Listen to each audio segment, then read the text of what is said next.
क्या दिन दिखा रही है सियासत की धूप छांव। जो कल सपूत थे वो कपूतों में आ गए, थे इस कदर अजीम के पैरों में ताज थे, इतने हुए जलील के जूतों में आ गए।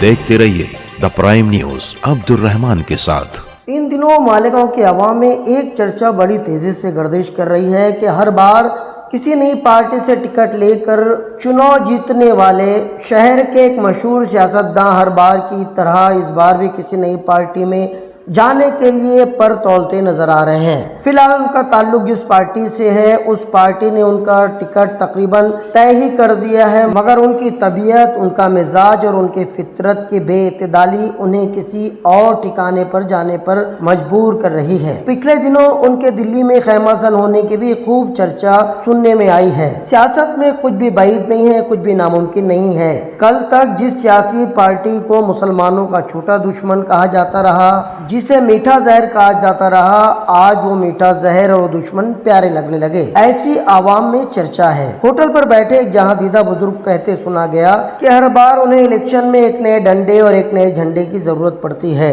किसी बिन बुलाए बाराती की तरह किसी के पके पकाए खाने में घुसकर खाने में उन्हें बड़ा मजा आता है। किसी भी पार्टी से बरसा बरस से मोहब्बत करने वाले वफादार वर्करों और जिम्मेदारों को परे धकेलते हुए ये पार्टियां भी ऐसे पैराशूटेड उम्मीदवारों को टिकट दे देती है। ये अलग बात कि उनका ये लाडला उम्मीदवार चुनकर आने के बाद उस पार्टी के किसी जलसे, किसी मीटिंग में नजर नहीं आता और ना ही उस पार्टी से पूरे 5 साल तक अपना कोई रिश्ता बताने की कोशिश करता है। उन जहां दीदा बुजुर्ग के मुताबिक ऐसे मौका परस्त सियासतदान पार्टियां बदल बदल कर अपने सियासी और माशी हालात तो बदल लेते हैं, मगर शहर में कहीं भी कोई बदलाव होता दिखाई नहीं देता।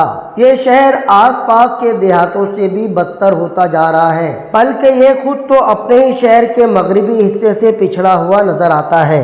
ये शायद दुनिया का ऐसा वाहिद शहर होगा जहां पर MP, MLA, कारपोरेटर, प्रशासक सभी मिलकर सिर्फ रोड बनाते हैं। ये एक अलग बात के शहर में ऐसी कोई भी रोड मौजूद नहीं जिसकी शान में कसीदे पढ़े जा सकें। उन जहां दीदा बुजुर्ग ने दिल्ली में खैमाजन होने के पीछे एक बड़ी डील किए जाने की भी बात कही है। खैर, उन बुजुर्ग की बात अपनी जगह पर है, मगर अगर वाकई ऐसा होता है तो शहर की आवाम अपने आप को ठगा हुआ महसूस करेगी। साथ ही उन्हें वोट देने वाला तबका भी तजब्जुब का शिकार है कि अब उन्हें किस रंग के लड्डू में तौला जाएगा।